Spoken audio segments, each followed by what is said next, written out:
xuyên qua thành người thực vật, rốt cuộc là trải nghiệm như thế nào? Nếu để Tô Lăng trả lời, hắn chỉ có thể nói, hoàn toàn không có cảm giác. Theo đúng nghĩa đen, không có bất kỳ cảm giác nào. Thị giác, thính giác, khứu giác, vị giác, xúc giác, ngũ quan hoàn toàn biến mất, thân thể cũng không có bất kỳ cảm giác nào. Ý thức lơ lửng trong trạng thái hư vô khó tả, không có khái niệm không gian, thời gian hay bóng tối. Thỉnh thoảng, Tô Lăng tỉnh táo, nhận thức được sự tồn tại của bản thân, nhớ lại ký ức trước khi xuyên qua, biết rõ tên họ. Nhưng cũng có lúc, hắn mơ hồ, rơi vào trạng thái ngẩn ngơ, mông lung. Trong trạng thái này, ban đầu Tô Lăng hoàn toàn không hiểu tình cảnh của mình. Mãi đến một thời khắc, hắn thức tỉnh một năng lực đặc biệt. Nhờ năng lực này, Tô Lăng dần khôi phục nhận thức về bản thân, hiện tại và thế giới bên ngoài. Hắn mới ý thức được, khởi đầu của mình sau xuyên qua lại là trở thành người thực vật. Thông tin khách quan cập nhật, thông tin cá nhân đang chỉnh sửa hoàn tất. Năm Tân Nguyên lịch 857, ngày 27 tháng 4, 0 giờ 0 phút 0 giây. Tính danh: Tô Lăng, tuổi tác: 19 tuổi, tình trạng gia đình: cha Tô Bùi Thanh, mẹ Dương Tú Anh, em gái Tô Tĩnh, trạng thái: người thực vật, nguyên nhân: tai nạn giao thông. Đây là ngày thứ 379 xuyên qua đến thế giới này, lại là một ngày người thực vật bình thường không có gì lạ, còn 7 giờ 43 phút 56 giây nữa là đến thời điểm thoát ly trạng thái người thực vật, chuyển cơ. Mỗi khi trong đầu hiện lên những đoạn thông tin như hồ sơ tư liệu này, Tô Lăng biết, lại đến thời điểm 0 giờ mỗi ngày, một ngày ở thế giới sau xuyên qua lại trôi qua. Từ khi năng lực đặc biệt này thức tỉnh, mỗi một khắc, phàm là người hay sự việc liên quan đến Tô Lăng, đều sẽ chuyển hóa thành thông tin văn bản cụ thể xuất hiện trong đầu hắn, giống như hồ sơ tư liệu được cập nhật và lưu trữ trong đầu. Những thông tin văn bản do năng lực đặc biệt này cung cấp, giới thiệu chi tiết về Tô Lăng sau khi xuyên qua, những thông tin về thế giới mà hắn ở độ tuổi và giai tầng này có thể tiếp xúc, tình trạng gia đình, bao gồm thành viên, bối cảnh, quan hệ xã hội, thậm chí cả nguyên nhân khiến hắn trở thành người thực vật và thủ phạm gây ra, đều có đầy đủ chi tiết. Sau một thời gian quan sát, Tô Lăng rút ra kết luận trên và đặt tên cho năng lực đặc biệt này là bản thân toàn tri. Đúng như tên gọi, tất cả mọi thứ về bản thân đều biết rõ. Trước kia đọc tiểu thuyết mạng, từng thấy xuyên qua thành phế vật bị từ hôn, cũng từng thấy xuyên qua thành ma hoàng đại lão phải cẩn trọng diễn xuất, còn có xuyên qua thành dị thú hoặc núi sông, thậm chí có cả xuyên qua thành một đám mây bay lơ lửng ngoài tinh cầu mấy trăm ngàn năm. Nhưng bắt đầu xuyên qua thành người thực vật, đúng là lần đầu gặp. Hơn nữa, kẻ xui xẻo này lại chính là mình. Nghĩ đến đây, Tô Lăng nhất thời không biết nên phản ứng thế nào, bởi vì hắn đã quá lâu không có cảm giác thân thể. Cảm xúc của con người bắt nguồn từ sự bài tiết hormone của cơ thể. Đã rất lâu không có cảm giác thân thể, Tô Lăng đối với cảm xúc đã trở nên vô cùng xa lạ. Mặc dù theo thời gian khách quan bên ngoài, hắn trở thành người thực vật chỉ hơn 1 năm, nhưng trong ý thức lại không có khái niệm thời gian. Phật ngữ có câu, trong một niệm, 3.000 thế giới sinh diệt. Ý thức của Tô Lăng trong trạng thái người thực vật, không biết đã chuyển động bao nhiêu lần suy nghĩ. Hắn xa lạ với cảm xúc đến mức nào. Ví dụ, nhờ bản thân toàn tri, hắn biết được thân phận thủ phạm gây tai nạn khiến hắn thành người thực vật, đối phương có bối cảnh vô cùng lớn mạnh. Hơn nữa, sau khi say rượu gây tai nạn, đối phương đã lập tức lợi dụng bối cảnh, cưỡng chế phá hủy camera giám sát ven đường và cho chiếc xe gây tai nạn biến mất, ý đồ xóa sạch mọi liên quan. Cha mẹ Tô Lăng ở thế giới này đã hao tổn tâm lực, cầu cứu khắp nơi không có kết quả, đành đưa chuyện này lên mạng và đã gây ra làn sóng dư luận trong một thời gian. Nhưng ngay cả như vậy, kết quả cuối cùng vẫn là hung thủ nhởn nhơ ngoài vòng pháp luật. Đương nhiên, đó là dưới góc nhìn toàn tri của Tô Lăng, hắn biết rõ hung thủ là ai. Nhưng trong mắt thế nhân, vụ án của hắn là một vụ án không manh mối, camera giám sát trên con phố gây tai nạn vừa vặn không hoạt động, chiếc xe gây tai nạn bị vô tình kéo đi tiêu hủy. Không có bất kỳ manh mối nào liên quan đến thủ phạm. Dư luận cũng chỉ duy trì được vài ngày, chỉ khiến chính phủ đưa ra thông báo lập án điều tra, sau đó liền bị các sự kiện dư luận khác và tin tức giải trí che lấp, mất đi sức nóng. Cho đến hôm nay, chỉ có cha mẹ, em gái và một số ít người ở thế giới này còn quan tâm đến sự kiện hắn bị đâm thành người thực vật, muốn đòi lại công bằng cho hắn. Mà Tô Lăng, người trong cuộc, lại giống như người đứng xem, biết rõ toàn bộ sự việc, nhưng không có bất kỳ cảm xúc phẫn nộ, bất bình hay thù hận nào, bởi vì hiện tại hắn không có cảm giác thân thể, không thể bài tiết ra những hormone kích thích cảm xúc đó. Trong khoảng thời gian người thực vật này, việc Tô Lăng làm nhiều nhất và cũng là việc duy nhất hắn có thể làm, chính là suy nghĩ. Suy nghĩ về các thông tin liên quan đến thế giới bên ngoài và bản thân, phân tích những thông tin này giao thoa, có thể dẫn đến những kết quả gì. Nói là suy nghĩ, chi bằng nói là suy diễn. Từ ban đầu không trôi chảy, đến dần dần thuần thục, rồi đến tốc độ suy diễn tăng lên bùng nổ. Cuối cùng, trong một ý niệm, hắn có thể kết hợp thông tin và suy diễn ra rất nhiều kết quả. Có thể làm được điều này, không có gì khác, chỉ là quen tay. Khi bạn mỗi ngày chỉ có thể làm một việc và liên tục trong một thời gian rất dài, bất luận là ai, cũng có thể đạt đến cảnh giới đăng phong tạo cực. Suy diễn thực ra cũng rất nhàm chán, ngược lại Tô Lăng lại cảm thấy khá thú vị.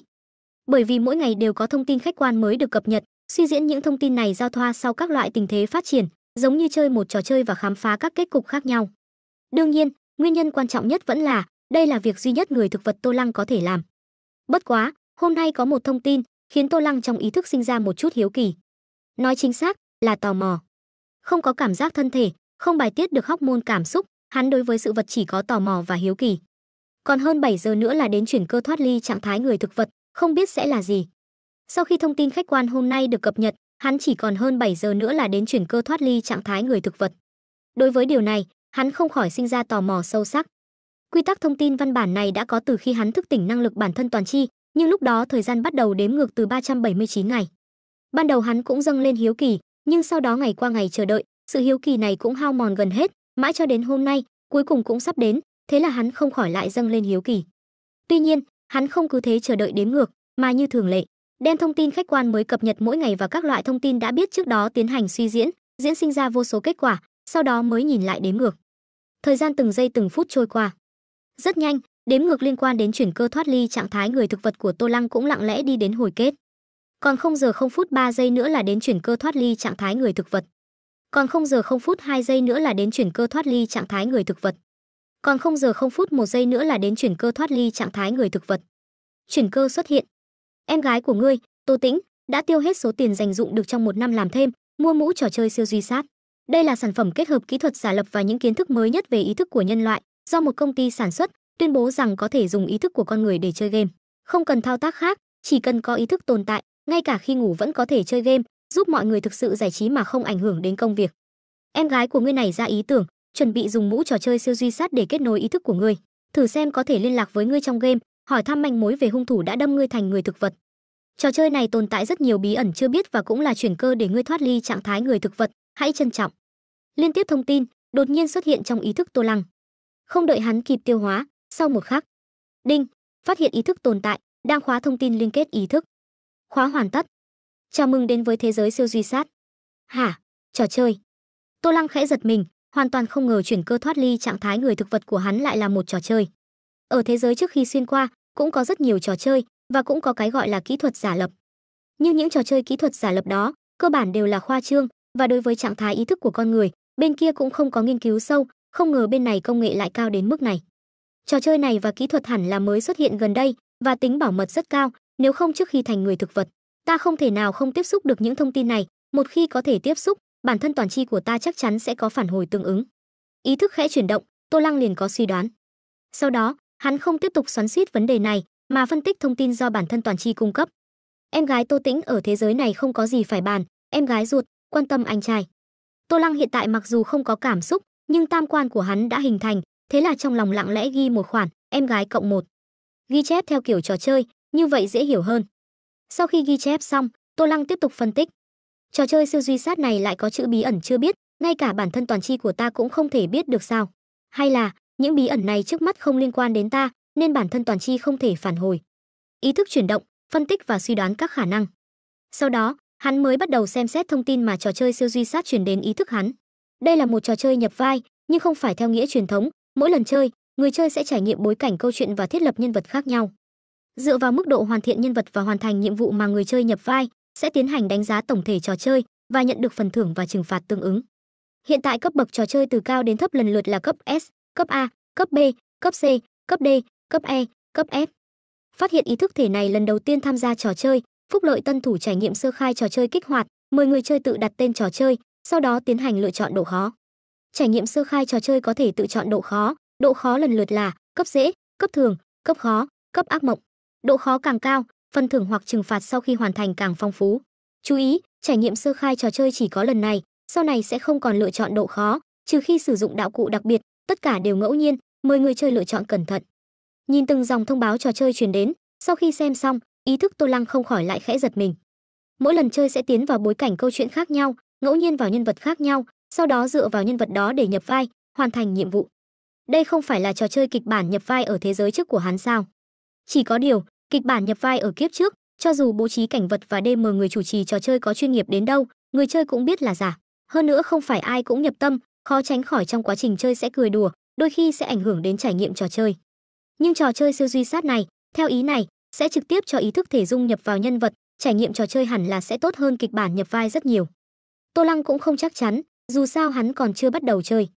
Tên, cứ gọi là Tô Lăng đi. Sau khi suy nghĩ một chút, Tô Lăng dùng tên thật ở thế giới này làm ID trò chơi, như vậy sẽ tiện cho Tô Tĩnh tìm kiếm hắn trong game. Còn tên kiếp trước đã tái sinh ở thế giới này, nhắc lại cũng không có ý nghĩa gì. Xác nhận tên trò chơi, người chơi Tô Lăng, xin chào, mời lựa chọn độ khó trò chơi. Cấp ác mộng. Tô Lăng đưa ra lựa chọn. Đã trò chơi này là chuyển cơ để hắn thoát khỏi người thực vật, vậy hắn đương nhiên phải giành lấy phần thưởng tốt nhất. Chỉ có như vậy, hắn mới có thể nhanh chóng thoát khỏi. Lựa chọn hoàn tất, độ khó cấp ác mộng. Lượt chơi này là hình thức một mình, mời người chơi chuẩn bị sẵn sàng, đếm ngược bắt đầu trò chơi, 10, 9, 8, 7, 6. Hình thức một mình. Tô Lăng có chút kinh ngạc, nhưng sau đó lại thoải mái. Nếu là trò chơi tương tự kịch bản nhập vai, chơi cùng người khác cũng là chuyện bình thường. Ngược lại, cái gọi là hình thức một mình có chút mới lạ. Chẳng lẽ là trong đó chỉ có hắn là người chơi, còn lại đều là NPC. Mang theo suy đoán này, đếm ngược cũng đi đến hồi kết. 3, 2, 1. Tiến vào trò chơi. Theo thông tin tiến vào trò chơi truyền đến, trong nháy mắt, ý thức Tô Lăng đột nhiên rơi xuống. Sau một khắc, ánh sáng, âm thanh, mùi, xúc giác, các loại cảm giác liên quan đến thân thể ầm ầm ập đến. Hô hô hô hô, đích đích, ào ào, thưa anh, có thể dành chút thời gian tìm hiểu sản phẩm của chúng tôi không? Mọi người mau nhìn xem, hot dog ngon nhất thành phố, còn không mau đến nếm thử. Chuyện này tôi đã giao phó rất rõ ràng. Bên tai đột nhiên truyền đến các loại âm thanh ồn ào, tiếng gió, tiếng xe cộ, tiếng động của vật gì đó, tiếng chào hàng của nhân viên bán hàng và người bán hàng rong ven đường, còn có tiếng người gọi điện thoại vội vã lướt qua. Trong tầm mắt cũng hiện lên rõ ràng, rực rỡ sắc màu kiến trúc đô thị, nhà cao tầng, đường phố rộng lớn, cầu vượt, cửa ra vào tàu điện ngầm, cái gì cần có đều có. Còn có các loại mùi lạ lẫm mà quen thuộc, theo hô hấp, bị hút vào mũi, xộc thẳng lên não, khiến não bộ không tự giác phản hồi ra hình ảnh các loại sự vật. Ngoài ra, còn có cảm giác thân thể đột ngột xuất hiện, tay chân, đầu, thân thể, ngũ tạng lục phủ, vân vân. Tất cả những điều này khiến Tô Lăng không kịp chuẩn bị, cực kỳ không thích ứng. Và biểu hiện của sự không thích ứng này chính là hắn giống như một gã say rượu, thân thể lảo đảo, đứng không vững, lung lay sắp đổ, dường như tùy thời đều có thể ngã xuống. May mắn thay, ngay khi hắn sắp ngã xuống, bỗng nhiên, một bóng người đi tới đỡ lấy hắn. "Vị tiên sinh này, anh không sao chứ?" Một giọng nói êm tai vang lên, là một nữ nhân viên bán hàng đang chào hàng cho người đi đường bên cạnh. Tuy nhiên, Tô Lăng không thể trả lời, hắn đang nhanh chóng thích ứng với cảm giác thân thể bất ngờ này. Điều này khiến nữ nhân viên bán hàng cho rằng Tô Lăng không khỏe, không nói được, thế là lại nói, "Thưa anh, tôi đỡ anh đến ghế bên cạnh ngồi nghỉ một chút nhé." Nói xong, không nói thêm lời nào, liền đỡ Tô Lăng đang lảo đảo đến chiếc ghế dài gần đó. "Thưa anh, có cần tôi gọi xe cấp cứu không?" Nữ nhân viên bán hàng nhiệt tình hỏi thăm. Lúc này Tô Lăng đã dần thích ứng, hắn lắc đầu, trả lời, "Không sao, chỉ là đột nhiên tụt huyết áp, đầu hơi choáng váng, nghỉ ngơi một chút là ổn." Trong khi hắn nói, trong tầm mắt hắn cũng hiện lên từng đoạn thông tin văn bản trong suốt. Bối cảnh thời đại lượt chơi này, đô thị không dị năng. Mô hình nhân vật người chơi lượt chơi này, sát thủ tri vương. Nhiệm vụ chính tuyến người chơi lượt chơi này, ám sát các roader, boss phía sau tổ chức ngầm lớn nhất thế giới tinh thành, hắc diện. Thời hạn lượt chơi này là 72 giờ trong phó bản, quá thời hạn chưa hoàn thành nhiệm vụ coi là nhiệm vụ thất bại. Vì người chơi lựa chọn độ khó trò chơi là cấp ác mộng, nên nhân vật xuất sinh không có bất kỳ năng khiếu nào và các roader đã biết sát thủ tri vương muốn ám sát mình. Vì người chơi lựa chọn độ khó trò chơi là cấp ác mộng, người chơi sau khi hoàn thành nhiệm vụ ám sát không thể lập tức trở về, cần phải bình yên sống sót trong phó bản 72 giờ, biểu hiện trong thời gian này sẽ được đưa vào tham khảo đánh giá trò chơi. Sau lượt chơi này, chức năng người chơi mở ra, mời người chơi chú ý. Liên tiếp thông tin văn bản trò chơi khiến Tô Lăng vẫn chưa hoàn toàn thích ứng, hoa cả mắt. Mà còn không đợi hắn tiêu hóa những thông tin văn bản trò chơi này, trong đầu lại hiện lên thông tin văn bản mới. Ký chủ nhận được sự giúp đỡ của Isabella, hai bên phát sinh liên quan, thông tin cá nhân của Isabella tự động sao chép, cập nhật hoàn tất. Isabella, nữ, da trắng, 27 tuổi, người tinh thành, nghề nghiệp bán hàng, chưa kết hôn. Một đoạn thông tin nhân vật chi tiết đột nhiên xuất hiện trong đầu Tô Lăng. Chính là nữ nhân viên bán hàng vừa giúp đỡ hắn. Đối với điều này, Tô Lăng đã quen. Đây chính là năng lực bản thân toàn chi, phàm là liên quan đến người hoặc sự việc khác, đều sẽ hóa thành thông tin văn bản cụ thể phản hồi đến trong đầu hắn. Tuy nhiên, NPC trong trò chơi lại có thông tin cá nhân chi tiết như vậy, khiến Tô Lăng hơi kinh ngạc. Quy mô phát triển trò chơi này thật sự là quá khoa trương. Trong lòng cảm thán một câu, sau đó, hắn đơn giản xem qua thông tin cá nhân của Isabella, sự chú ý liền quay lại thông tin trò chơi. Thông tin trò chơi ngược lại dễ hiểu. Bối cảnh thời đại lượt chơi này là đô thị không có dị năng, từ đó suy ra, bối cảnh trò chơi sau này rất có thể sẽ xuất hiện đô thị có dị năng, và các bối cảnh thời đại khác không phải đô thị, như tiên hiệp, huyền huyễn, thậm chí kinh dị. Kịch bản nhập vai mà hắn từng chơi ở kiếp trước cũng có rất nhiều phó bản khác nhau, đối với điểm này hắn cũng không cảm thấy kỳ quái. Tiếp theo, mô hình nhân vật và nhiệm vụ, hắn cũng không có nghi vấn. Duy nhất khiến hắn hơi nhíu mày, chính là hai dòng cuối cùng. Bởi vì hắn lựa chọn độ khó cấp ác mộng, nhân vật xuất sinh không có bất kỳ năng khiếu nào, đồng thời mục tiêu ám sát còn biết hắn muốn đến ám sát.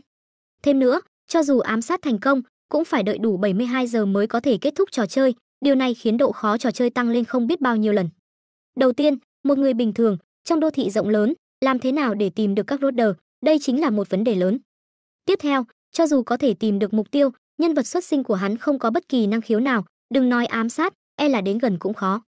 Huống chi, đối phương còn biết hắn muốn đến ám sát, thân phận lại là boss phía sau tổ chức ngầm lớn nhất thế giới, không thể nào nhân từ nương tay, e là chỉ cần có người khả nghi đến gần, bảo tiêu xung quanh sẽ lập tức rút súng bắn nát người đó.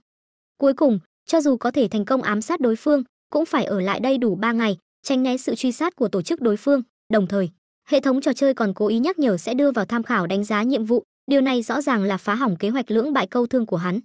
Đây mới chỉ là độ khó hoàn thành nhiệm vụ, mà trong khi hoàn thành nhiệm vụ, hắn vẫn phải cân nhắc vấn đề mô hình nhân vật sát thủ chi vương.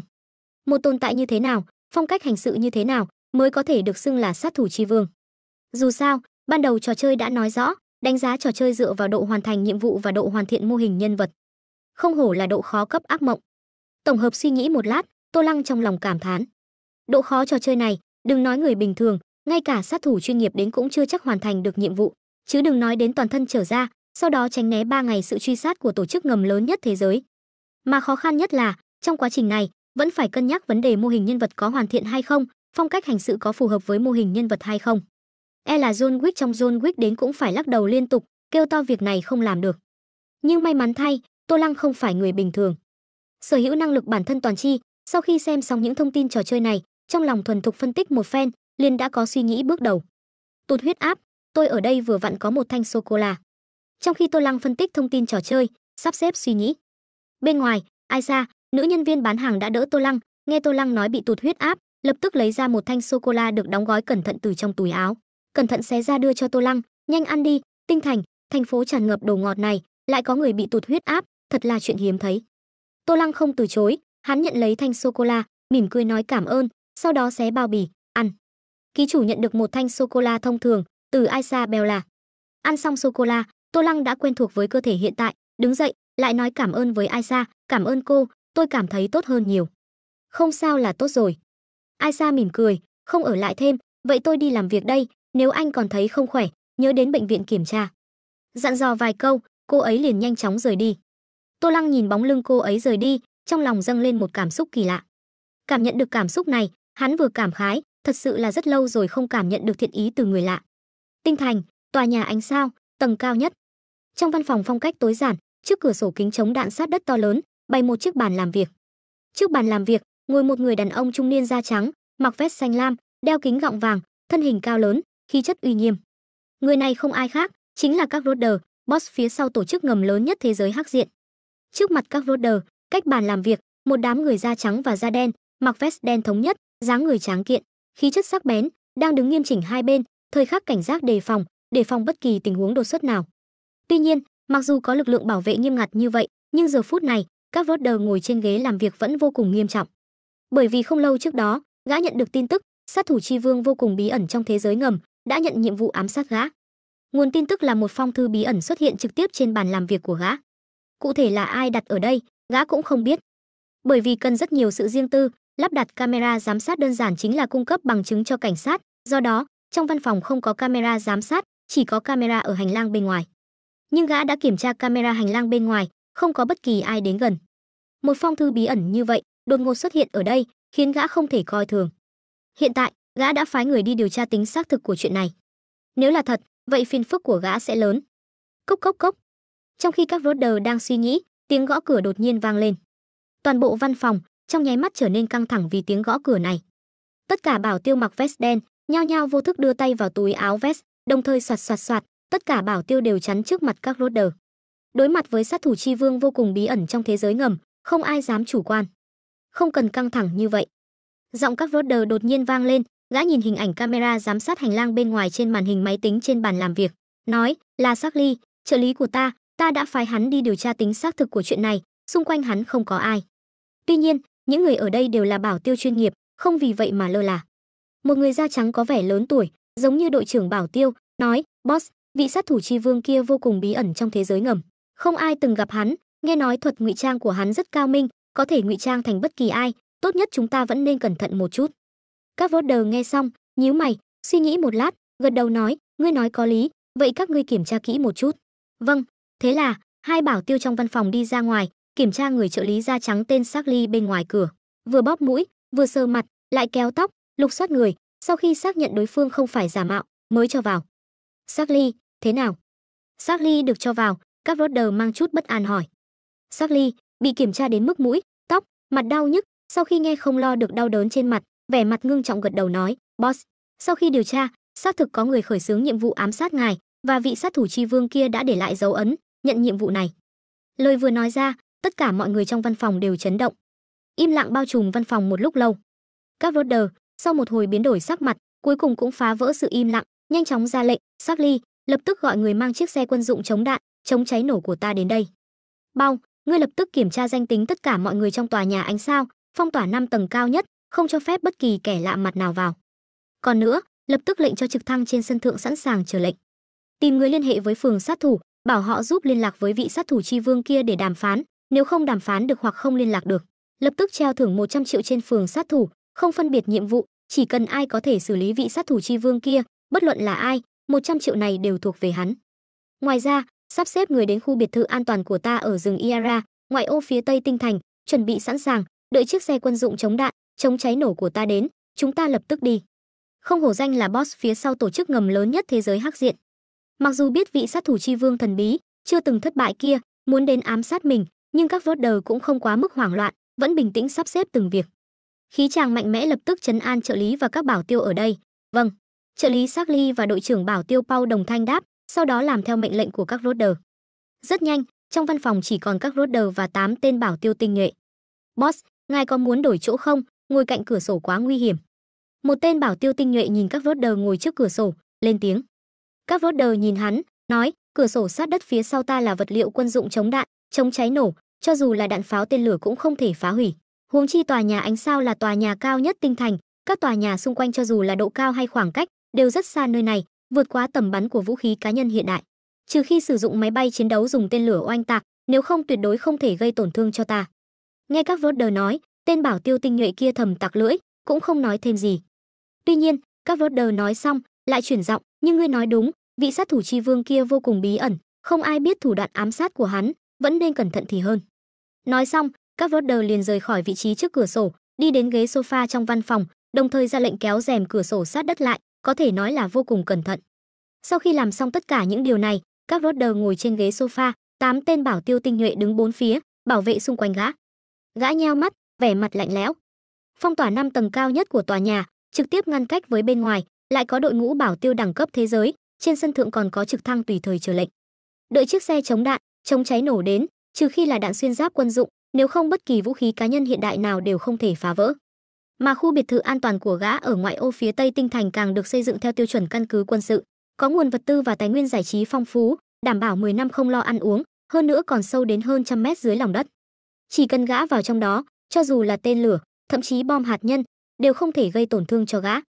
Đến lúc đó, gã chỉ cần yên lặng chờ vị sát thủ chi vương thần bí kia bị toàn bộ thế giới ngầm truy sát đến chết là được. Sát thủ chi vương, ta ngược lại muốn xem trong tình huống này, ngươi làm sao giết ta.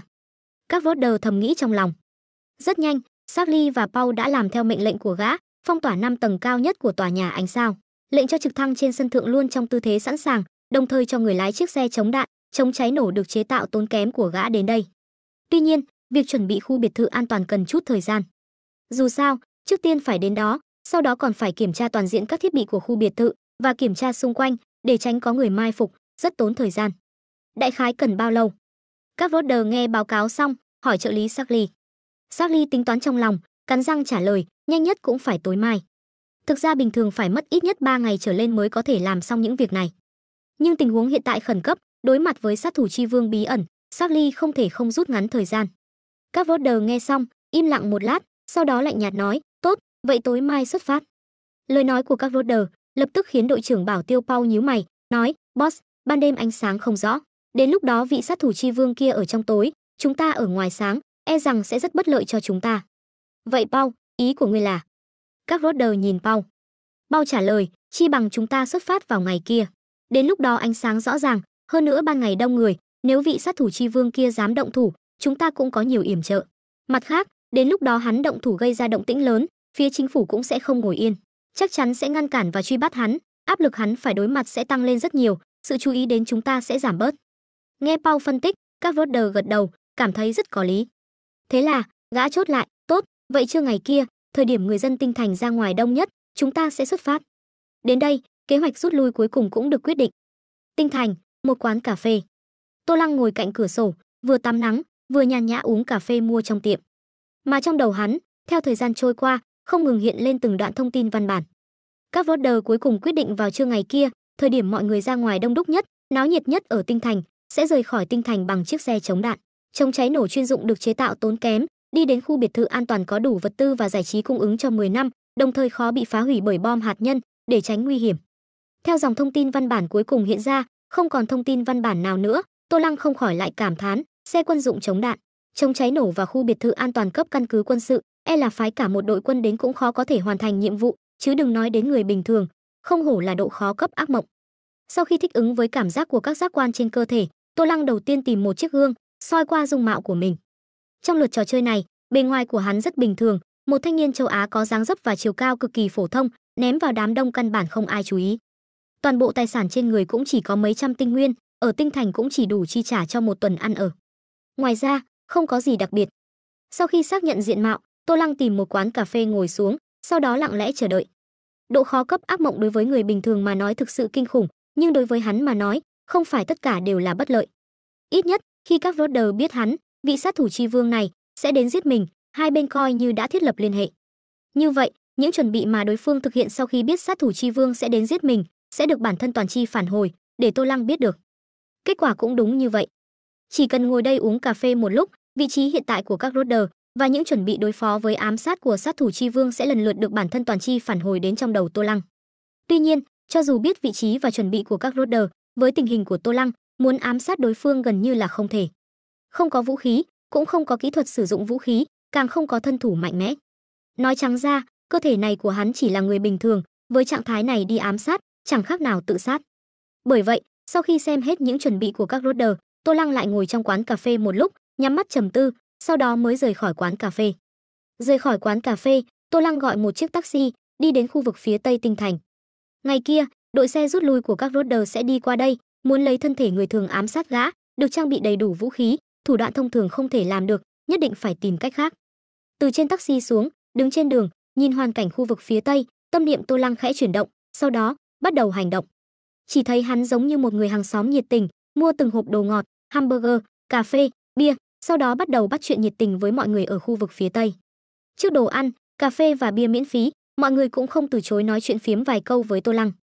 Đối tượng nói chuyện phiếm của Tô Lăng không phân biệt nam nữ, già trẻ, nghề nghiệp, từ đứa trẻ 5-6 tuổi đến ông lão 7-80 tuổi. Từ lãnh đạo trong tòa nhà cao tầng đến công nhân trên công trường, từ người bán hàng rong bán hot dog ven đường đến tài xế lái xe tải.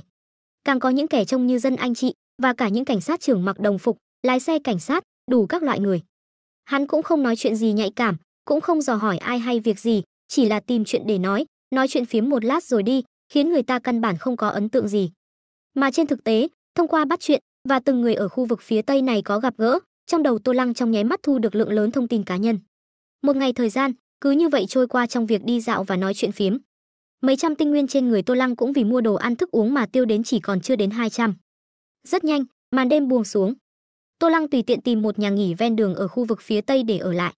Sau đó, từ khoảnh khắc bước vào cửa, Tô Lăng liền đóng chặt cửa, bắt đầu tiêu hóa và xử lý lượng lớn thông tin cá nhân thu thập được ban ngày. Việc này kéo dài suốt một ngày một đêm, mãi cho đến chiều tối hôm sau, đến giờ trả phòng, ông chủ nhà nghỉ gõ cửa, Tô Lăng mới mệt mỏi mở cửa phòng. "Ông chủ, cho thêm một đêm nữa." Tô Lăng gia hạn thêm một ngày, sau đó tùy tiện gọi đồ ăn, rồi quay lại phòng. Một đêm không có chuyện gì xảy ra, thời gian trôi qua rất nhanh, đến ngày thứ 3. Sáng sớm, Tô Lăng trả phòng, mua một lon nước ngọt có ga, đi đến một tòa nhà cao tầng ở khu vực phía tây. Đứng trên sân thượng, hắn vừa nhìn về phía nội thành Tinh Thành, vừa thỉnh thoảng nhấp một ngụm nước ngọt. Mặt trời mọc ở hướng đông, rất nhanh, thời gian đã đến giữa trưa.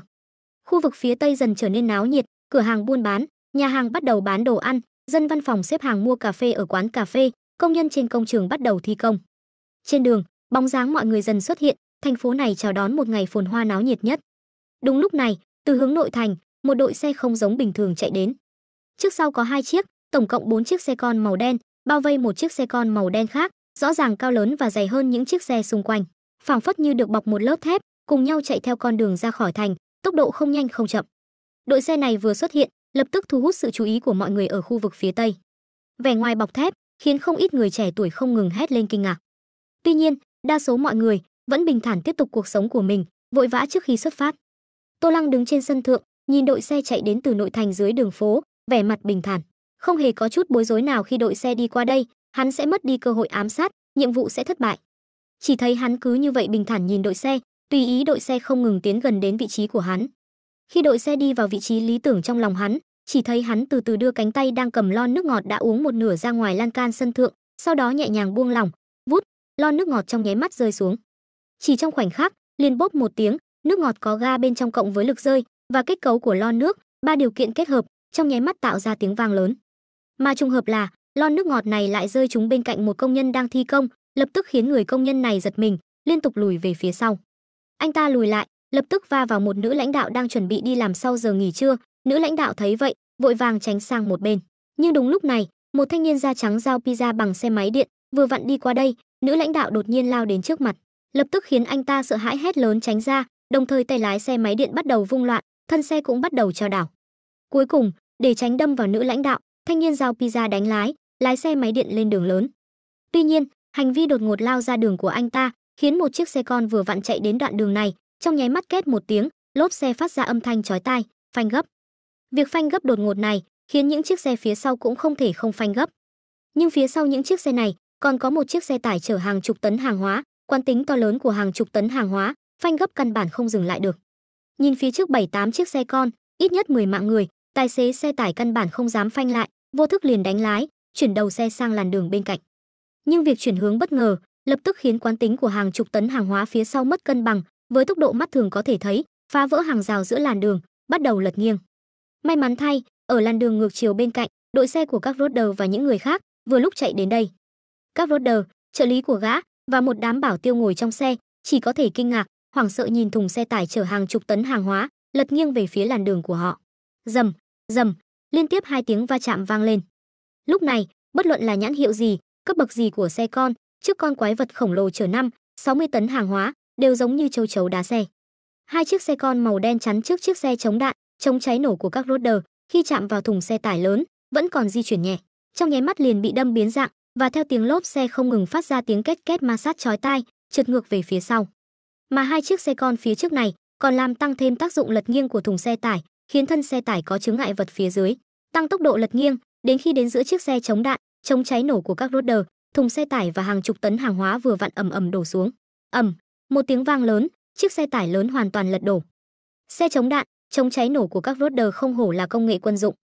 Dưới sự va đập của xe tải chở hàng chục tấn hàng hóa, lớp vỏ ngoài vật liệu quân dụng không bị phá hủy, chỉ bị biến dạng. Tuy nhiên, khung xe lại khó có thể chịu đựng được sức nặng hàng chục tấn, rắc một tiếng, trực tiếp gãy nát, dưới sức ép của hàng chục tấn, trực tiếp biến thành một khối sắt vụn. Từng dòng máu thịt be bét trong nháy mắt bắn ra từ khe hở của chiếc xe biến thành sắt vụn, văng tung tóe. 2 chiếc xe đen phía sau, nhờ 3 chiếc xe phía trước cản trở và giảm sóc, may mắn thoát nạn, chỉ là đầu xe cũng bị đâm biến dạng. Một màn bất ngờ khiến tất cả mọi người trên đường phố xung quanh kinh ngạc. Phảng phất như thời gian đều dừng lại vào khoảnh khắc này, động tác của những người xung quanh đồng loạt trì trệ, sau đó trợn mắt há hốc mồm nhìn cảnh tượng này. Một lát sau, các loại tiếng thét chói tai, tiếng kinh hô mới lần lượt vang lên. Mà ở phía bên này làn đường ra khỏi thành, những người may mắn chứng kiến chiếc xe chống đạn, chống cháy nổ bị đè bẹp thành sắt vụn, máu thịt chảy ra từ khe hở của chiếc xe, thì nhao nhao cảm thấy buồn nôn, lần lượt oẹ một tiếng, nôn mửa hoặc nôn khan. Hiện trường trở nên hỗn loạn. Ngay trong sự hỗn loạn này, không ai chú ý đến, một thanh niên châu Á có tướng mạo và chiều cao đều vô cùng bình thường, đang ung dung đi ra từ một tòa nhà, biến mất trong đám đông. Ước chừng nửa giờ sau, xe cứu thương và xe cảnh sát ở khu vực phía tây nhao nhao đến đây.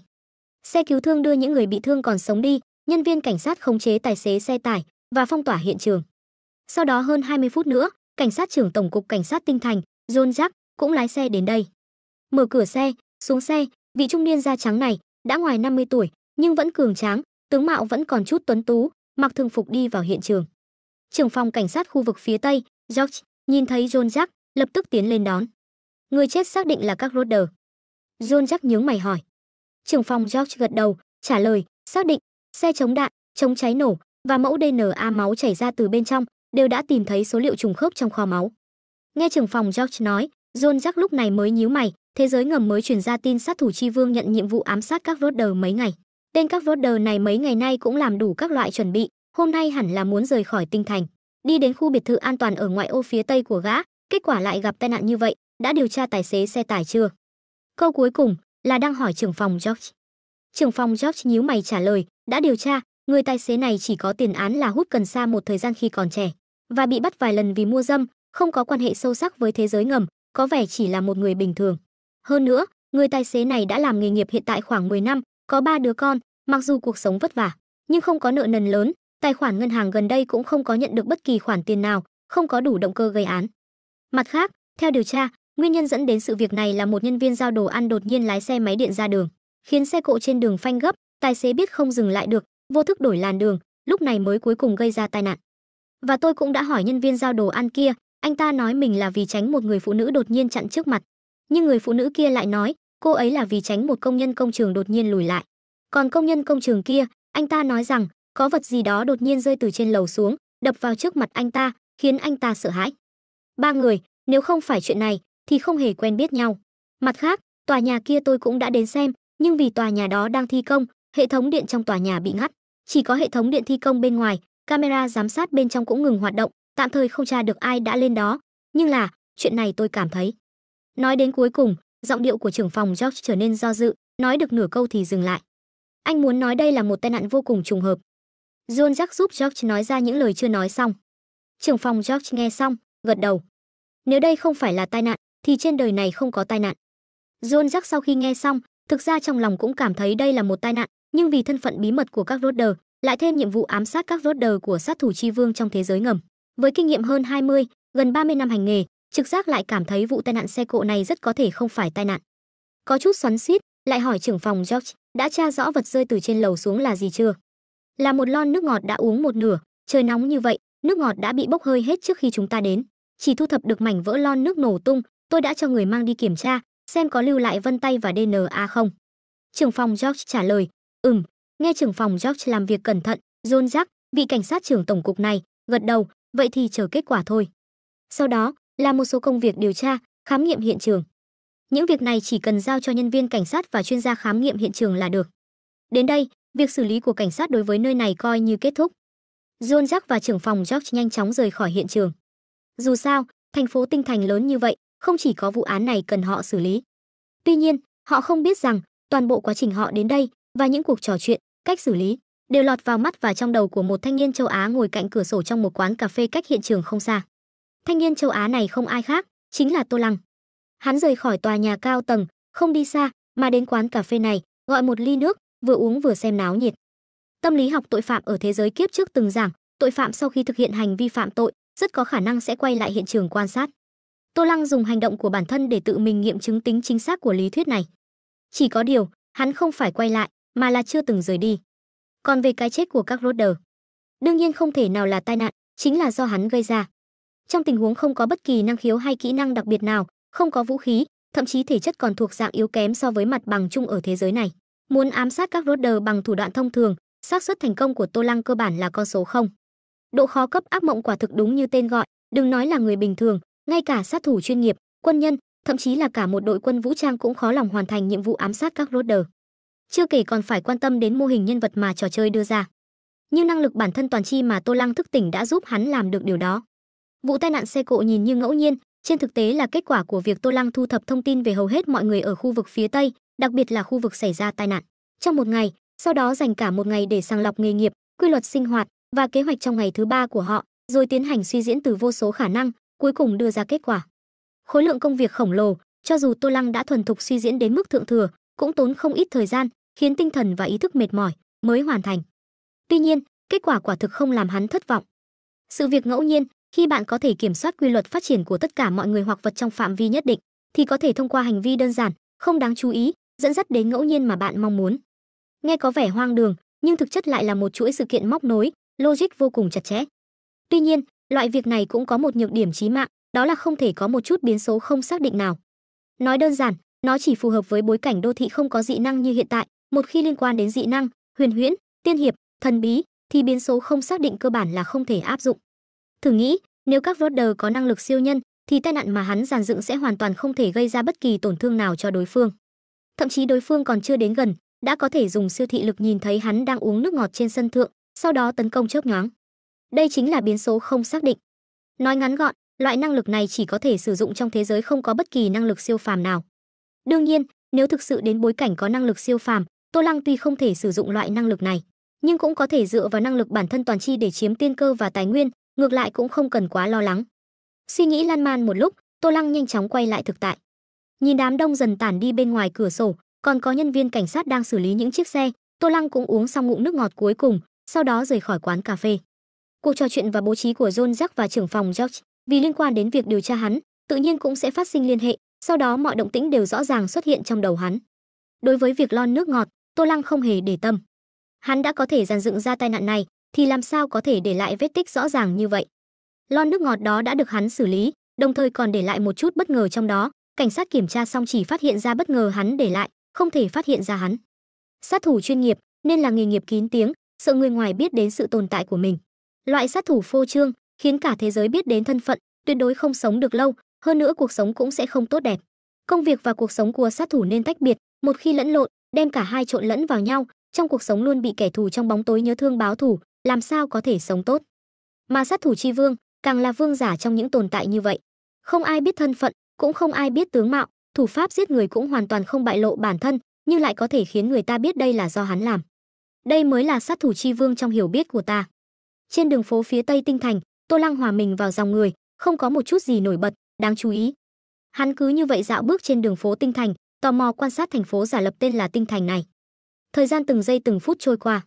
Khi thời gian nhiệm vụ đi đến hồi kết, bắt đầu đếm ngược, và mãi cho đến khi kết thúc, hắn cũng không gặp phải bất kỳ biến cố hay trở ngại nào.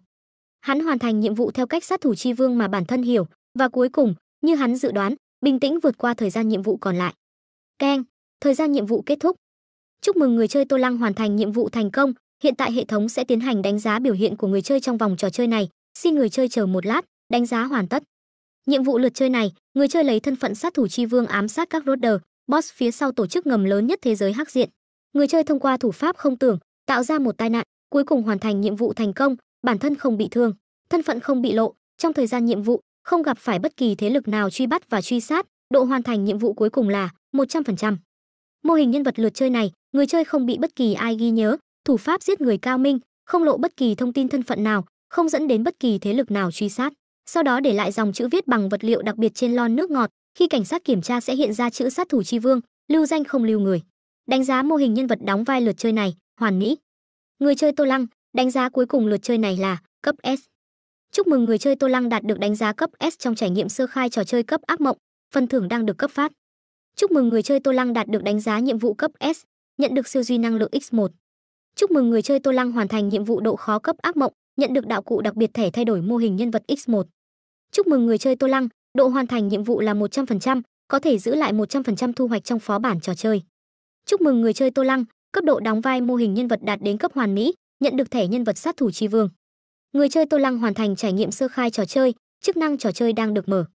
Bảng thuộc tính một chiều của người chơi Tô Lăng đang được tạo hoàn tất. Chúc mừng người chơi Tô Lăng trở thành người chơi mới của thế giới siêu duy sát, hiện tại có thể lựa chọn tạo hình nhân vật, tiến vào quảng trường trò chơi, tương tác với người chơi khác. Cũng có thể tiếp tục tiến hành trò chơi. Chú ý, người chơi cứ sau 3 lần phó bản sẽ bị cưỡng chế tiến hành một lần hình thức nhiều người. Liên tiếp thông tin trò chơi lần lượt hiện ra trước mắt Tô Lăng. Cùng lúc đó, hắn đột nhiên cảm thấy ý thức của mình bỗng nhiên rời khỏi thân thể, bay lên cao, bay về nơi vô định. Xung quanh hắn là một đường hầm 7 màu rực rỡ, chói mắt, phảng phất như lỗ sâu, lại phảng phất như đường hầm thời gian. Khi ý thức của hắn xuyên qua đường hầm 7 màu này một lúc, bỗng nhiên, ong một tiếng vang trầm truyền đến. Hắn phát hiện, ý thức của mình lại trở về giao diện hư vô khi bắt đầu trò chơi. Tuy nhiên, khác với trước đây, trước mắt hắn lại xuất hiện từng dòng thông tin giả lập. Chỉ thấy trong những thông tin giả lập này, có giao diện thuộc tính tương tự như khi hắn chơi game ở kiếp trước, cũng có những vật phẩm trong suốt, nhưng có hình dạng thẻ, hơn nữa còn là 2 tấm, càng có một giao diện tạo nhân vật lớn gần như chiếm trọn tầm mắt và giao diện bắt đầu trò chơi. Tuy nhiên, trong những thứ này, thứ thu hút hắn nhất lại là vật phẩm tên là siêu duy năng lượng. Không vì lý do gì khác, chỉ vì những thứ khác đều là trong suốt, còn cái gọi là siêu duy năng lượng này lại rõ ràng là một luồng ánh sáng màu vàng. Khi Tô Lăng tập trung chú ý vào luồng ánh sáng màu vàng siêu duy năng lượng này, thông tin giới thiệu chi tiết về nó cũng đồng thời hiện lên trước mặt hắn. Siêu duy năng lượng, nguồn năng lượng có thể cường hóa, chữa trị cho sinh vật đa chiều, vật phẩm. Phát hiện ý thức thể người chơi là sinh mệnh 3 chiều, ý thức và thân thể xuất hiện đứt gãy, xin hỏi có muốn tiến hành chữa trị đứt gãy giữa ý thức và thân thể không? Hả?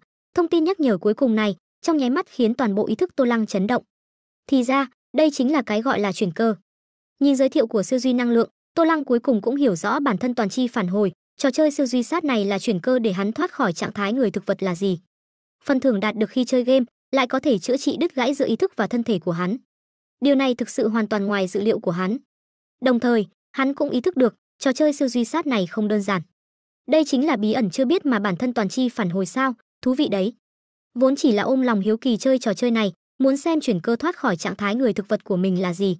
Nhưng bây giờ, sau khi tiếp xúc với một chút bí ẩn chưa biết của trò chơi này, Tô Lăng cuối cùng cũng hứng thú với trò chơi này. Hệ thống trò chơi này phát hiện ý thức của ta là sinh mệnh 3 chiều, điều này rất dễ hiểu, con người mặc dù sống trong thế giới có chiều thứ tư là thời gian, nhưng quả thực là sinh mệnh 3 chiều. Nhưng như vậy, cái gọi là siêu duy của trò chơi này lại có chút ý vị sâu xa. Mặt khác, vừa rồi ngoài thông tin phần thưởng nhiệm vụ, còn có một thông tin gọi là tạo bảng một chiều. Trò chơi này phân loại ý thức của ta là sinh mệnh 3 chiều, vậy cái gọi là bảng một chiều này, chẳng lẽ cũng liên quan đến chiều không gian, chẳng qua là thấp hơn 3 chiều một chiều. Thế giới mà ta đến trước đó, chẳng lẽ lại là thế giới một chiều. Vô thức, Tô Lăng bắt đầu phân tích bí ẩn chưa biết mà hắn tiếp xúc trong trò chơi này. Tuy nhiên, một chiều mà ta biết là chỉ có chiều dài không gian, không có chiều rộng và chiều cao, không gian như vậy làm sao có thể hình thành thế giới.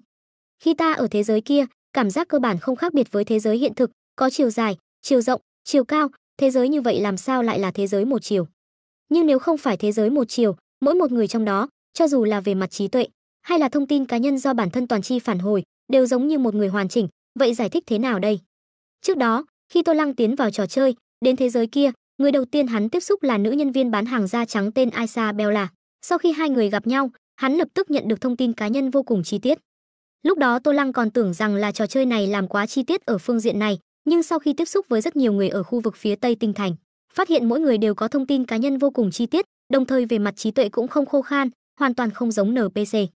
Lúc đó Tô Lăng thực ra đã dâng lên nghi hoặc trong lòng, chỉ là vì thời gian nhiệm vụ eo hẹp, hắn không nghĩ sâu. Nhưng bây giờ xem ra, điều này có vẻ rất kỳ lạ. Chỉ là, nếu thế giới như vậy là thế giới một chiều, thì lại mâu thuẫn với kiến thức về chiều không gian mà hắn biết. Hay là, quy tắc vật lý của thế giới này khác với thế giới trước khi ta xuyên qua. Tô Lăng suy nghĩ sâu xa một lúc, rồi không nghĩ nữa. Đã có mâu thuẫn, vậy chắc chắn là có một chỗ nào đó sai, hoặc là thông tin hắn hiểu rõ chưa đầy đủ, hoặc là hắn nhận thức sai. Lại nghĩ đến đây không phải là thế giới ban đầu của hắn quyết định tạm thời từ bỏ suy nghĩ về vấn đề này. Đợi sau khi thoát khỏi trạng thái người thực vật, sẽ học tập và tìm hiểu một chút về thế giới mới này, xem có khác biệt gì với kiếp trước không. Vẫn nên xem cái gọi là bảng một chiều trước đã. Từ bỏ suy nghĩ về vấn đề chiều không gian sâu xa này, Tô Lăng tập trung chú ý vào khối bảng một chiều trong các thông tin giả lập trước mặt. Thuộc tính một chiều. ID: Tô Lăng. Thuộc tính: không chưa tạo nhân vật.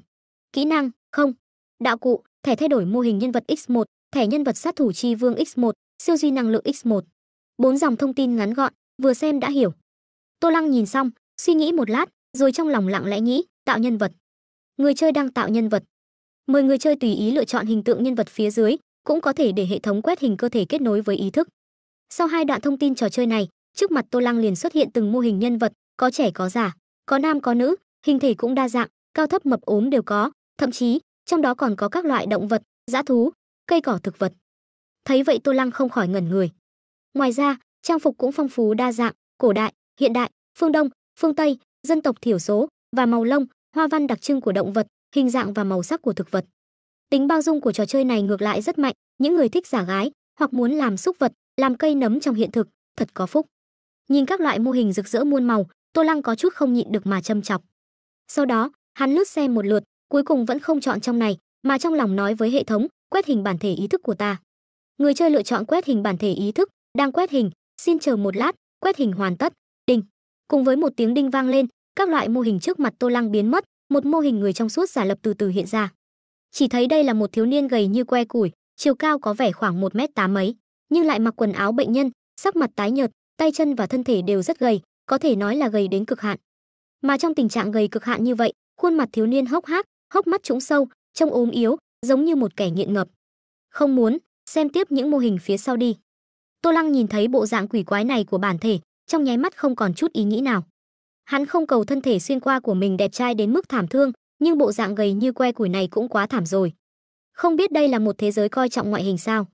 Tuy nhiên, nghĩ lại cũng đúng, hắn ở trạng thái người thực vật 1 năm, toàn bộ nhờ dịch dinh dưỡng duy trì sinh mệnh, gầy thành như vậy mới là bình thường. Hệ thống nhắc nhở, người chơi có thể tự điều chỉnh độ mập gầy của nhân vật. Một dòng thông báo trò chơi đột nhiên hiện ra. Thấy dòng thông báo này, Tô Lăng khẽ giật mình, có thể điều chỉnh độ mập gầy của nhân vật. Hắn không khỏi lại nhìn mô hình cơ thể của mình, sau đó bắt đầu lặng lẽ nghĩ, điều chỉnh độ mập gầy của nhân vật. Theo hắn lặng lẽ nghĩ, chỉ thấy mô hình nhân vật trước mặt hắn bắt đầu dần dần đầy đặn lên, trên mặt, trên tay, trên chân, thân thể đều bắt đầu tăng cân với tốc độ mắt thường có thể thấy. Mà theo việc tăng cân, mô hình phía trước cũng dần thoát khỏi bộ dạng gầy gò, khuôn mặt hốc hác, giống như kẻ nghiện ngập ban đầu, cũng dần dần đầy đặn lên, trở nên càng ngày càng ưa nhìn. Rất nhanh, một thanh niên cao 1m8 mấy, dáng vẻ thanh tú, khí chất sáng sủa xuất hiện. Như vậy mới đúng chứ. Nhìn thấy bộ dạng này của mình, Tô Lăng thở phào nhẹ nhõm. Sau đó, hắn không chút do dự lựa chọn bộ dạng này của mình làm bản gốc, tạo nhân vật. Tạo hoàn tất, thuộc tính một chiều đang được cập nhật hoàn tất. Theo thông báo của hệ thống trò chơi, Tô Lăng đột nhiên cảm thấy một lực hút to lớn truyền đến. Ý thức của hắn vèo một cái, bay vào nhân vật phía trước. Sau sự hỗn loạn ý thức ngắn ngủi, loại cảm giác vừa rời xa không lâu, đối với các giác quan của cơ thể cũng nhao nhao ùa về. Sau một khắc, Tô Lăng đột nhiên mở mắt. Hắn lại có được thân thể, không tệ. Vận động tay chân một phen, Tô Lăng khẽ gật đầu, rất hài lòng.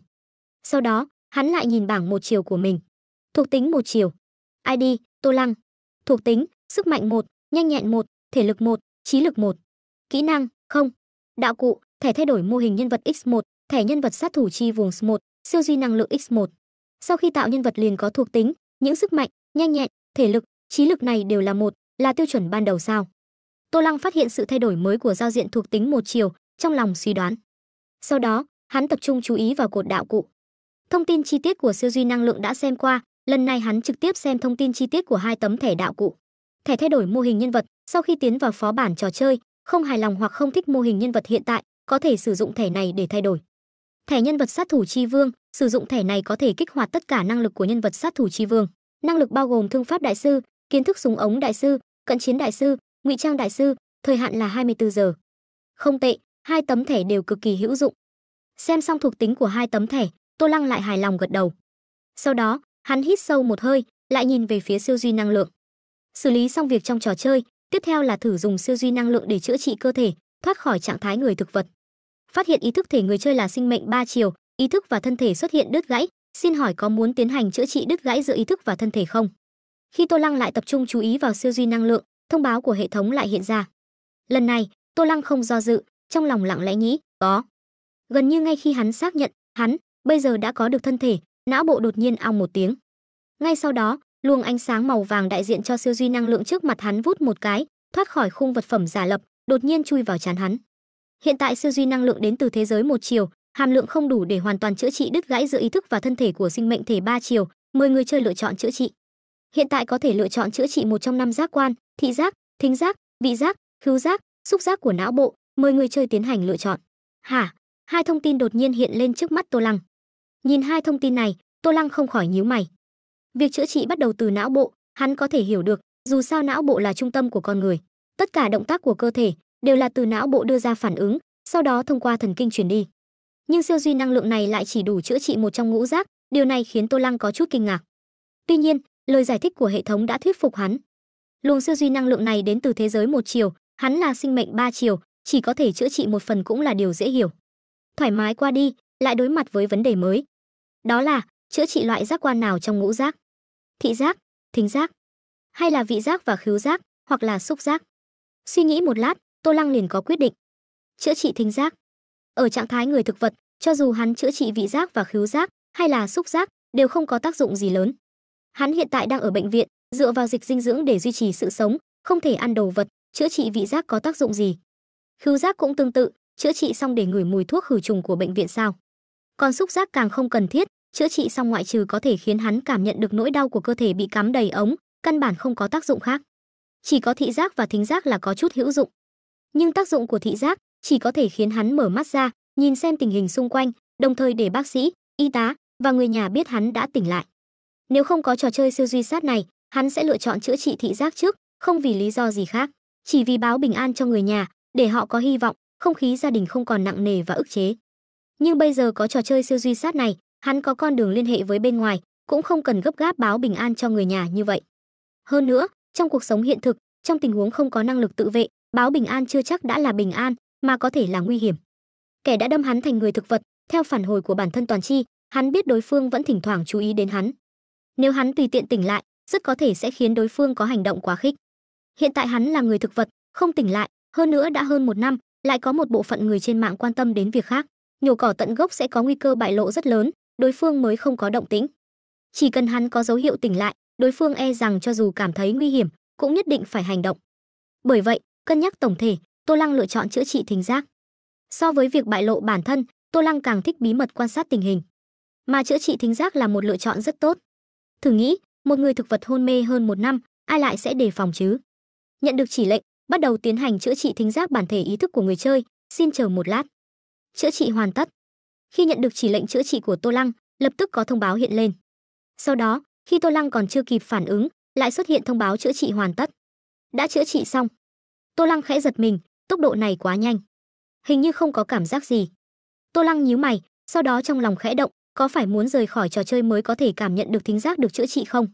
Vừa nghĩ đến đây, hắn lập tức lặng lẽ nghĩ, rời khỏi trò chơi. Nhận được chỉ lệnh, người chơi đang rời khỏi trò chơi.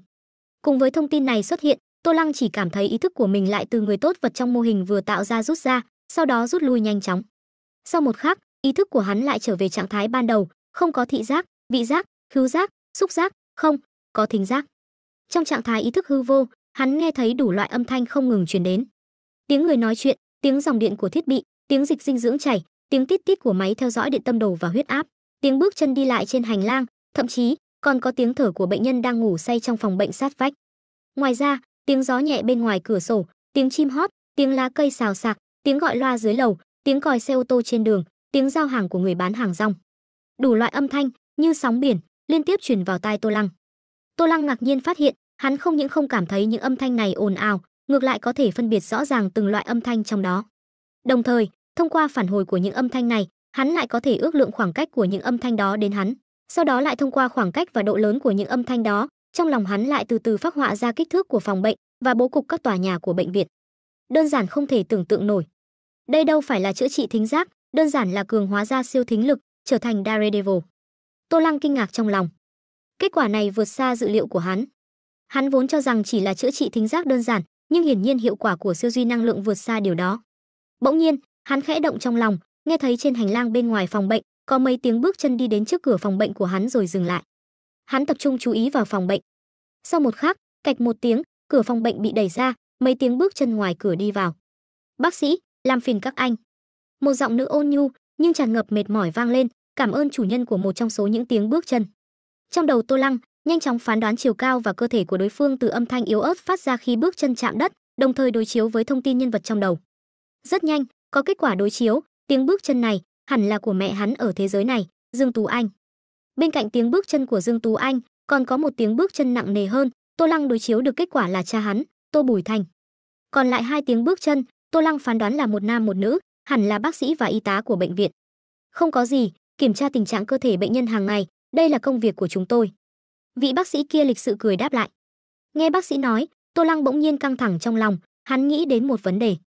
Hiện tại cơ thể hắn hẳn là đang đội mũ trò chơi, cha mẹ và bác sĩ nhìn thấy bộ dạng này của hắn, có khi nào sẽ tháo mũ trò chơi của hắn ra không? Ý nghĩ này vừa nảy lên, Tô Lăng không khỏi cảm thấy nặng nề trong lòng. Tuy nhiên, điều khiến Tô Lăng cảm thấy kỳ lạ là, cho dù là y bác sĩ hay cha mẹ, đều không hề đề cập đến chiếc mũ trò chơi, phảng phất như trên người hắn căn bản không có thứ này. Mà trong trạng thái ý thức hư vô, kết nối trò chơi cũng không bị cắt đứt, thông báo nhắc nhở hắn có muốn vào trò chơi hay không vẫn luôn tồn tại. Điều này lập tức khiến Tô Lăng dâng lên nghi hoặc. Chuyện gì xảy ra, bọn họ lại không ai nhắc đến mũ trò chơi, là đã quen. Hay là cái gọi là mũ trò chơi này, không phải loại mũ giáp như ta hiểu, mà là một hình thái khác.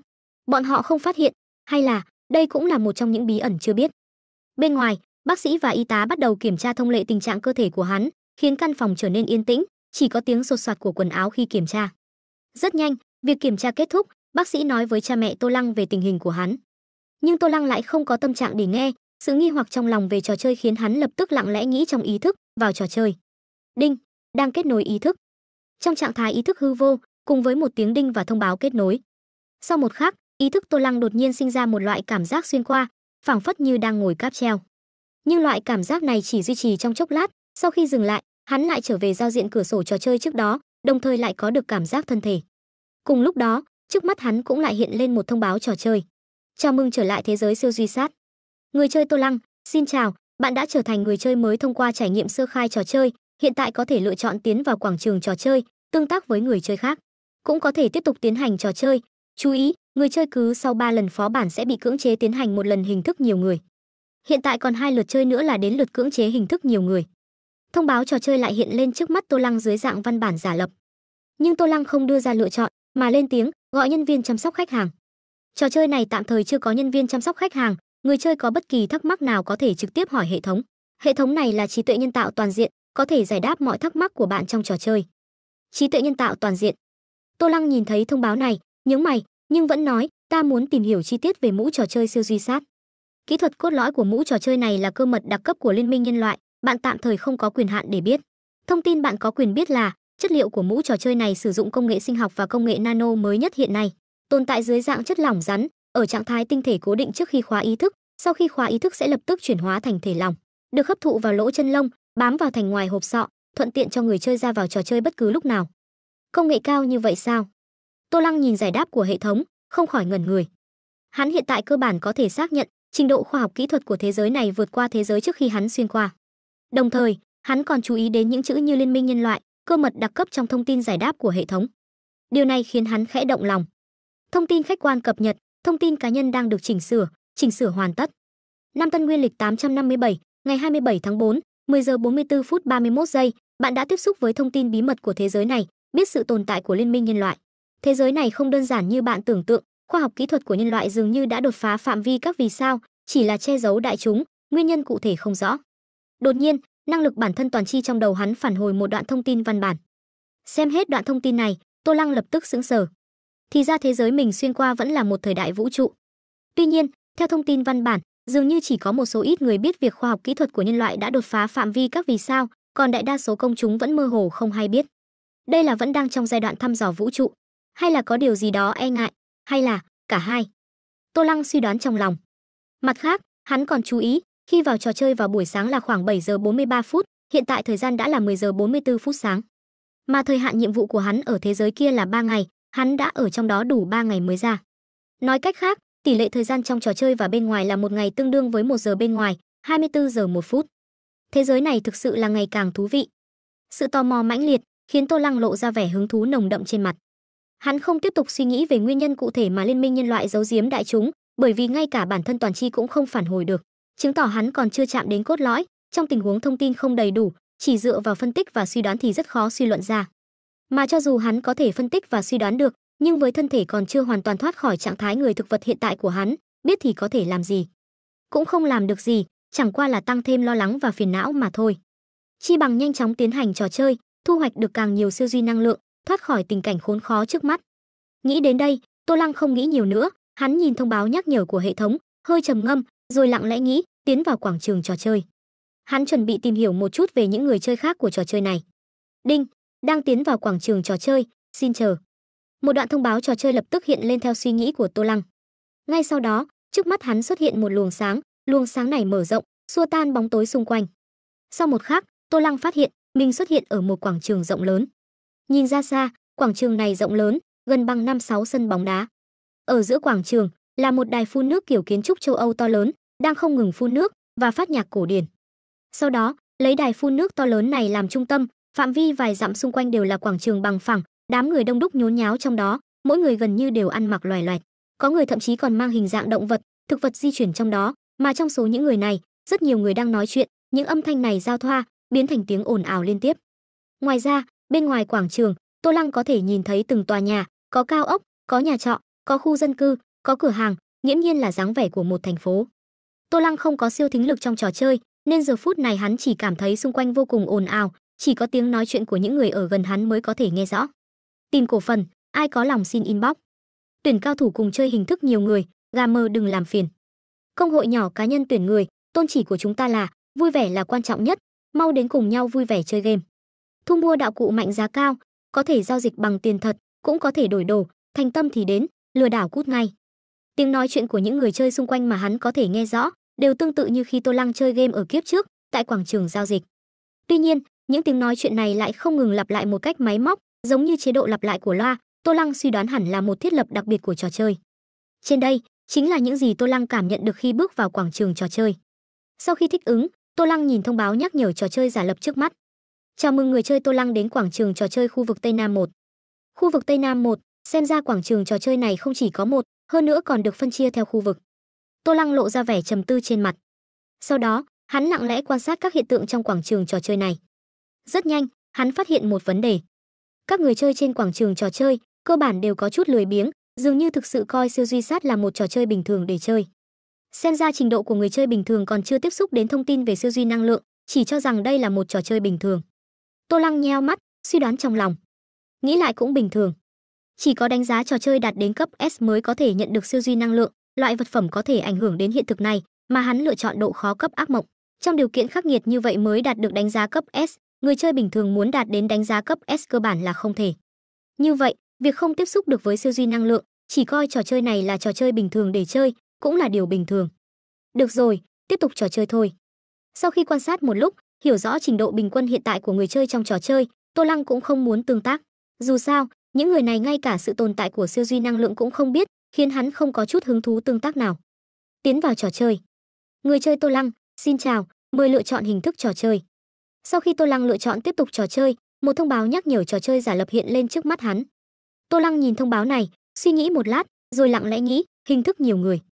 Hình thức một mình hắn đã chơi qua, hắn muốn xem hình thức nhiều người này rốt cuộc là như thế nào. Lại khiến nhà phát hành trò chơi cưỡng chế mỗi người chơi sau khi tiến hành 3 lượt hình thức một mình, nhất định phải tiến hành một lần hình thức nhiều người. Lựa chọn hoàn tất, lượt chơi này là hình thức nhiều người, mời người chơi chuẩn bị sẵn sàng, đếm ngược bắt đầu trò chơi, 10, 9, 8, 7, 6. Theo lựa chọn của Tô Lăng, trò chơi bắt đầu đếm ngược. Khi đếm ngược đến 1, Tô Lăng lại cảm nhận được loại cảm giác ý thức đột nhiên rơi xuống. Sau một khắc, ánh sáng, âm thanh, mùi, xúc giác, các loại thông tin mà ngũ quan có thể tiếp nhận trong khoảnh khắc ập đến. Tuy nhiên, khác với lần trước, lần này Tô Lăng đã có thân thể trong trò chơi, đồng thời đã thuần thục khống chế thân thể, không còn xuất hiện phản ứng không thích ứng, giống như người say rượu như lần trước. Chỉ là lượng lớn thông tin ngũ quan tràn vào trong nháy mắt, khiến giác quan của hắn xuất hiện một chút hỗn loạn ngắn ngủi, nhưng cũng nhanh chóng hồi phục. Theo ngũ quan hồi phục, Tô Lăng cũng nhìn rõ cảnh vật xung quanh. Đây là một gian phòng cổ kính, nhưng bài trí lại có vẻ hơi xa hoa. Bức tranh nhung hưu treo giữa tường, ngựa ngọc nằm ngang trên tủ, ấm trà tử sa bày trên bàn, rèm vải kết từ hạt mã não thỉnh thoảng bị gió thổi đập vào nhau, phát ra tiếng sột soạt. Lúc này, hắn đang ngồi trong phòng, trước chiếc bàn tròn bày ấm từ xa, sự hỗn loạn ngũ quan ngắn ngủi khiến hắn vô thức hơi nhíu mày, chống khuỷu tay lên mặt bàn, bàn tay nhẹ xoa trán. Bên cạnh hắn là một nha hoàn mặc trang phục cổ đại. Nhìn thấy hắn nhíu mày, xoa trán, nha hoàn này khẩn trương hỏi, "Thập Tam điện hạ, ngài không sao chứ?" Tô Lăng không nói gì, duy trì tư thế này, thực chất là tập trung nhìn thông báo trò chơi giả lập dưới đáy mắt. Bối cảnh thời đại lượt chơi này, lịch sử không tiên hiệp. Mô hình nhân vật người chơi lượt chơi này, cửu tử đoạt đích. Nhiệm vụ chính tuyến người chơi lượt chơi này, đăng cơ xưng đế. Thời hạn lượt chơi này là 1 năm trong phó bản, quá thời hạn chưa hoàn thành nhiệm vụ coi là nhiệm vụ thất bại, bị hại trong thời gian nhiệm vụ tính là bị loại khỏi cuộc chơi, coi là nhiệm vụ thất bại. Lượt chơi này là hình thức nhiều người, kích hoạt nhiệm vụ phụ, loại bỏ tất cả người chơi khác. Vì người chơi Tô Lăng có đánh giá trò chơi vòng trước là cấp S, đánh giá trò chơi bình quân của người chơi lượt này là cấp D, để cân bằng trò chơi, bảo vệ người chơi khác, độ khó của người chơi Tô Lăng lượt này tăng lên, thân phận từ hoàng tử bình thường sửa đổi thành hoàng tử thứ không được hoàng đế yêu thích. Độ khó lượt chơi này là cấp thường, có người chơi hoặc cư dân bản địa của thế giới này đăng cơ xưng đế là kết thúc, không cần đợi thời hạn nhiệm vụ kết thúc. Liên tiếp thông tin nhiệm vụ, xem xong, Tô Lăng không khỏi nhíu mày. Bởi vì đánh giá trò chơi vòng trước của hắn là cấp S, hệ thống trò chơi vì tính cân bằng của trò chơi mà tăng độ khó cho hắn. Đây là điều hắn không ngờ tới. Ngoài điểm này ra, những thứ khác cũng không tệ. Theo thông tin nhiệm vụ trò chơi, màn chơi này là một màn tranh đoạt ngôi vị hoàng đế giữa các hoàng tử. Mà thế giới này là thế giới lịch sử thuần túy, không có bất kỳ yếu tố tiên hiệp và huyền huyễn nào. Điều này đối với hắn mà nói là chuyện tốt. Thế giới không có yếu tố tiên hiệp và huyền huyễn, giá trị vũ lực cá nhân chắc chắn sẽ không quá cao, có thể sẽ có võ công, nhưng hẳn là cũng không khoa trương đến mức nào, dựa vào chiến thuật biển người là có thể giải quyết, đối với người sinh ra trong hoàng thất mà nói không phải là vấn đề. Về phần tranh đấu đoạt đích giữa các hoàng tử, dựa vào vẫn là đầu óc và các loại thông tin tình báo. Mà hắn sở hữu năng lực bản thân toàn chi, phương diện thông tin tình báo là vô địch, về phần phương diện đầu óc, hắn tuy không dám nói là người thông minh nhất, nhưng chắc chắn vẫn thông minh hơn người bình thường một chút. Hai điều này kết hợp lại, muốn giành chiến thắng trong màn tranh đoạt hoàng vị này, độ khó cũng không quá lớn. Điều duy nhất cần chú ý là, lần này là hình thức nhiều người, có bao nhiêu người chơi tham gia. Trong số những người chơi này, rất có thể có người sở hữu đạo cụ đặc biệt thu được từ các trò chơi trong thế giới một chiều khác, đây là biến số không xác định. Giống như hắn nhận được thẻ nhân vật, cho nên cần phải bí mật quan sát một trận, thăm dò rõ ràng những tình huống này, để tránh lật thuyền trong mương. Hắn tuy tự tin, nhưng cũng sẽ không mù quáng tự tin mà xem nhẹ người chơi khác. Đạo cụ không phải cần đánh giá cấp S mới có thể nhận được, người chơi khác chắc chắn ít nhiều sẽ nhận được một chút, phương diện này hắn chắc chắn sẽ không bỏ qua. Sau khi làm rõ mạch suy nghĩ, Tô Lăng bắt đầu lập kế hoạch cho lượt chơi này. Đầu tiên, cần phải thăm dò số lượng người chơi tham gia và thân phận của họ ở thế giới này. Đây là vì nhiệm vụ chính và nhiệm vụ phụ. Tiếp theo, cố gắng học một chút đồ vật trong thế giới này, ví dụ như võ công.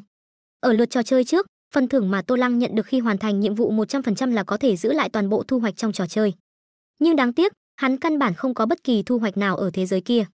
Nếu sớm biết sẽ có phần thưởng này, hắn chắc chắn sẽ không đơn giản vượt qua như vậy. Lần này rút kinh nghiệm, ngoài việc hoàn thành nhiệm vụ, hắn còn chuẩn bị xem có thể thu hoạch được gì trong màn chơi này không, như là võ công. Mặc dù hắn có thẻ nhân vật sát thủ chi vương, nhưng thẻ nhân vật này có thời hạn sau khi kích hoạt, hơn nữa chỉ có thể phát huy tác dụng lớn nhất trong bối cảnh đô thị. Trong màn chơi này nhiều lắm là chỉ có 2 kỹ năng cận chiến đại sư và ngụy trang đại sư là hữu dụng. Còn lại thương pháp đại sư và kiến thức súng ống đại sư đều không có tác dụng gì. Bởi vậy, nếu không đến mức bất khả kháng, trong màn chơi này hắn sẽ không dùng thẻ nhân vật này, quá lãng phí. Về phần thẻ thay đổi mô hình nhân vật thì càng quý giá hơn, là phần thưởng chỉ có thể nhận được khi chơi trò chơi độ khó cấp ác mộng, trừ khi gặp phải thiết lập vô cùng khó chịu, hắn cũng sẽ không dễ dàng sử dụng.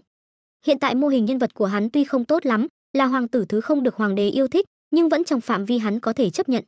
Cuối cùng, cố gắng thăm dò những bí ẩn chưa biết của siêu duy sát. Trong lòng nhanh chóng phân tích xong tình hình màn chơi này và vạch ra 3 đường dây này, Tô Lăng lúc này mới từ từ ngẩng đầu khỏi trạng thái thất thần và trả lời nha hoàn bên cạnh, nói: "Ta không sao, chỉ là đột nhiên đau đầu một chút." Nha hoàn bên cạnh nghe xong, càng căng thẳng hơn, liền luống cuống tay chân cầm ấm trà từ xa trên bàn, rót một chén trà, đồng thời vội vàng nói: "Điện hạ, nô tỳ lập tức sai người đi mời thái y trong cung, ngài uống ngụm trà trước chờ một lát." Nói xong, liền đưa chén trà vừa rót cho Tô Lăng. Tô Lăng vẻ mặt bình thản, cố gắng ra vẻ đã quen được người khác phục vụ, nhận lấy chén trà, đồng thời nói: "Không cần, chuyện nhỏ thôi." Hắn muốn nói không cần chuyện bé xé ra to, nhưng lời nói mới ra khỏi miệng mấy chữ, liền dừng lại. Chỉ vì, trong đầu hắn, năng lực bản thân toàn chi ngay khi hắn nhận lấy chén trà, phản hồi một thông tin văn bản. Ký chủ nhận được một chén trà có độc, đến từ nha hoàn Tiểu Điệp. Gần như cùng lúc với thông tin văn bản về chén trà có độc xuất hiện, trong đầu Tô Lăng còn xuất hiện một đoạn thông tin văn bản khác.